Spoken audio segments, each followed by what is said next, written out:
Just answering questions with WAPTech. These questions were posted on my other channel, but my channel has been restricted because YouTube has decided to flag another video falsely and is probably going to ignore the appeal so they can have an excuse to kill off the channel in a month. So the question for today concerns a different YouTube channel. I'm not going to name the channel at first. I've already done an evaluation of their behavior concerning other videos, I think more than once, but I'm going to hold off on that and just present it as asked. Now, this is not a verbatim copy of the question. I've rearranged the question to make it easier to progress through this discussion. These are not the words of the person asking the question. This is what they were asking about in general. A YouTuber has shown on one of their videos a very pixelated and redacted image as proof of something. Now I'm going to interrupt this. I call this UFO believer mode because this smacks of every negative trope possible. That doesn't mean it's really them doing something bad because of the content we're talking about. It just means this is an immediate red flag, and I recommend people not trust them. But here we go.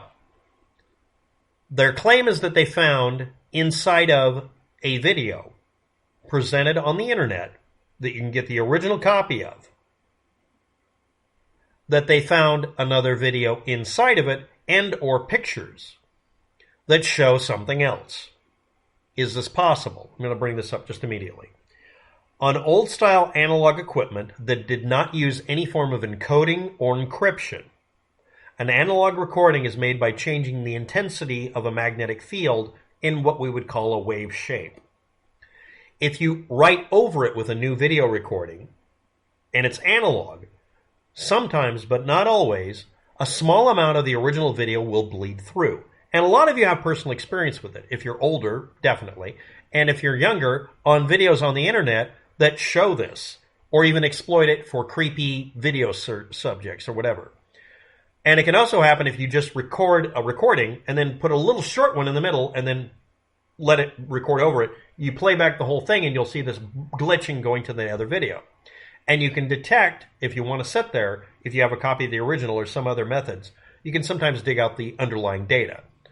In fact, there's even a forensic way of doing it that does not involve just playing video. You have to use a special version of a video recorder or an audio recorder to dig this out. It's a very weird way. I'm not going to go into it, but it literally has to do with how deep into the magnetic material the recording goes. This doesn't always work, by the way. And yes, the most common recording bleed through is either sound or video, depending on the format. None of that applies to recordings on a cell phone like a Galaxy 5S or whatever it was that we're talking about here. Or does it? The recording you make on a recorder or a cell phone or on my little camera I'm doing now, that recording in raw form does have analog data, but it's converted to bits. Each color, red, green, and blue, are turned into 8 bits on and off in general. It can be more or less, but that's the point. Then it goes through a program that compresses the ever-loving hell out of it, which makes it to where it is not containing analog data or anything that could be accidentally interleaved with something else to create an analog bleed-through effect. Period. Except modern solid-state memories sometimes use multi-level. What that means is between here and here, from dirt or grass, as we call it, the noise level on the chip or recording, all the way up to maximum saturation, we call that throwing the rails or bouncing off the bumpers. But the point is, you take it from 0 to 1, and that will overwrite almost everything. You might be able to recover some noise, but you'd have to look at the original data by ripping it out in analog mode, which is not being claimed here.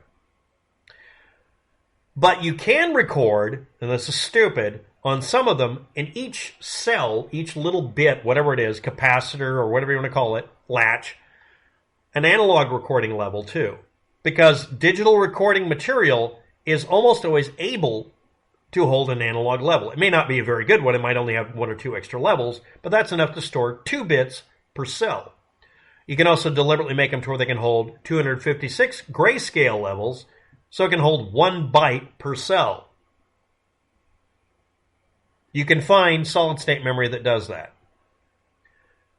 But before it gets dumped there in a digital form that then gets converted into an analog mode, it's still compressed to shit. That compressed data, if you take two compressed files and dump them in analog mode on a recording, I've actually done this as an experiment, it does not mix them together. It just makes a corrupt file. Now, this is the other stage. The recording they were able to retrieve easiest is of the guy on the bridge, which is supposed to be before the hidden video. The only way that would happen in analog mode is if someone went through time and recorded this, and then went back in time and recorded this instance on the bridge over the top of it. That wouldn't work. It'd be more likely for you to get a very graphic video of a murder, and then buried in it would be the overwritten copy of the bridge video, the bridge guy video, not this way around. For those reasons. Yes, there is a technical possibility, meaning a 1 trillion to 1 chance of this actually being technically true. So let's read the question all the way through. A YouTuber shows a very pixelated, redacted image. It would be pixelated because it's a recovered image. Redacted because the claim is it must be gory. As proof of finding that the bridge guy video has somehow a reverse time quandary, embedded images of the video of the attack on the girls or pictures. Did someone who was doing this stuff insert that as a way to provide proof to people that there's some sort of cover-up? You know how you actually out people for covering up something? You post it publicly somewhere anonymously. If you wanted to bury it in the video, you'd bury it as something really hard to ignore, like a really quick flash of a web URL like Imager or archive.today or something like that. I do that in my videos so that I have a hard-to-destroy copy of proof of what the video contained before it was flagged, which I'm doing today. Yes, that's literally what we're talking about here. There are 100 billion ways to whistleblow that would work better than this, and now we get to the next part. Is it possible to unscramble a photo or be able to view other images in it? There are compression programs that do that, but just like me putting a URL either flashing on the screen or embedding a web URL, which would work fantastically well, into the video stream hidden. The programs that do this to pictures and video either make it really easy to detect or hard, but the programs are pretty much set in stone, and most of them either require no password, and you just have to look through it, or they make it towards impossible to recover. If someone hid images or video in a photo or a video, is there a possibility of retrieving the information without a key? If it's encrypted, absolutely not. If it isn't encrypted, you could just submit the picture to say, look for any hidden information in this video or picture. And the websites that do this immediately show you the other data. There are only a few of them, but they look for stenographically hidden information. Sometimes it's a picture containing URLs, which is the most effective way. Sometimes it's another picture. A picture hidden in a picture in the noise, usually in the least significant bits. Sometimes it's a way of marking a picture as having a copyright statement to it, or a URL. But again, the websites that look for this sort of thing are run by the companies that make these programs, and also by groups of people who reverse engineer those programs and put out freeware versions. So here we get to the point. Are these claims legitimate? Did you or did you not include a link to the actual video you're talking about? At the 9-minute mark here, look at my video's title. Now look above it and look at the URL. Hopefully you're using a browser that lets you look at the URL. It has this unique string of numbers and letters at the end of it, after the word video something. You can cut and paste that into a comment without getting flagged by YouTube. It's just a string of numbers and letters, and I can find the video. The person who asked me this did not provide me a link, and the channel they pointed to has a ton of videos of this kind of content that are invalid, in my opinion, because they don't show us that they did the first test. Put the pictures from Snapchat and the video for Bridge Guy up, and then show them being analyzed by what program you're using. Don't hide that you're using a free program off the internet. And always do the first step of looking for any kind of picture or video hidden in it overtly. Look for a program that detects it in media. Photoshop has a detector module to look for hidden images. and hidden content and hidden URLs because they're used by people to show that it's copy protected. Did this person do that? Again, I don't have a link. You can put the link as just those last characters. Are the claims legitimate?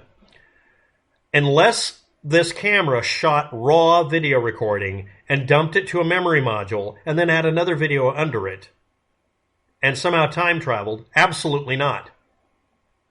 Is there a claim of whistleblowing? Again, the whistleblowing would be done more effectively. This would make it very hard. The whole point of blowing a whistle isn't to hide it so Alex Jones can find it in his Cheerios or in his gay frog collection. It's so that everybody can find it. So it's still not legitimate. Could this be an accident of recording one piece of data over the other? No. Again, not possible because of the because of temporal distortion, time travel. Would the law enforcement use this information if they could retrieve it, and wouldn't they discover it? Obviously they would, because they would do the first steps. But even if they didn't, the state police would. And if they didn't, the FBI would. The FBI and state police and the law enforcement that we're talking about in Delphi have all made mistakes. Dumb ones, in my opinion, and everyone agrees. But they have run this past more than one group of people, and our supposed data source here is notorious for putting up videos where he doesn't show us how to reproduce the results at all. At one point showing what was obviously a web-based program for detecting manipulation in a video and claiming it was a military-grade code he was running and lying. Or at least not saying the truth. Maybe he was being truthy. Eye of Apophis applies edge finder effect, embossing, and other photo manipulation effects to pictures and calls it proof. That's the channel we're talking about.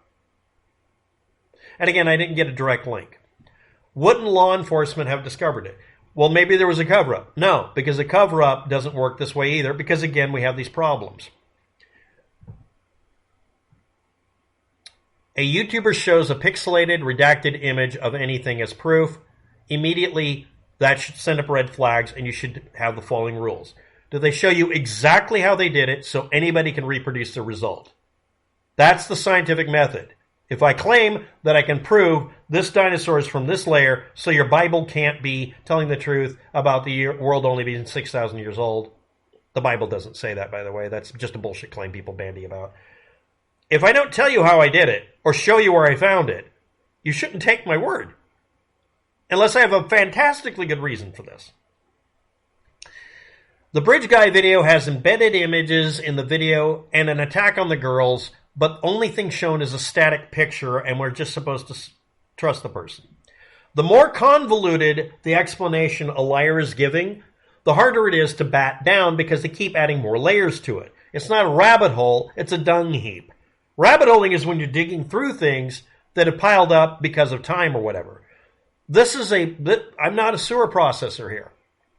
Now, why do I have a negative opinion of Eye of Apophis? Because the channel's guilty of doing this shit repeatedly. Provide a video explaining how you did this. Period. And show your work and your programs. You don't even have to unredact the image. Just show us how we can do the same thing. And if we can't reproduce the same thing, you're either using a very special version of it, like a 5th generation copy, or you're not providing proof. And again, a lot of this is Pareidolia because they show an image that shows nothing, and we're supposed to see something in it. And again, most of the AI routines and enhancement programs are designed to enhance faces. So a blob of random data will always produce a face because the program is supposed to find a face where there wasn't one.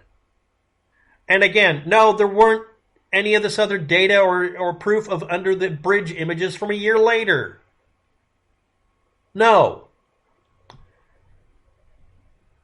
Now I was going to do a little redeeming here. Could Eye of Apophis accidentally have done something that did reveal a hidden image? I don't think it's associated with the murder, but okay. Yes, absolutely. They have to show proof of it, and we have to be able to reproduce it. If they don't do that, which this channel has never done as far as I can tell, there's no reason to review them. Thanks for watching. Have a good day. Good luck.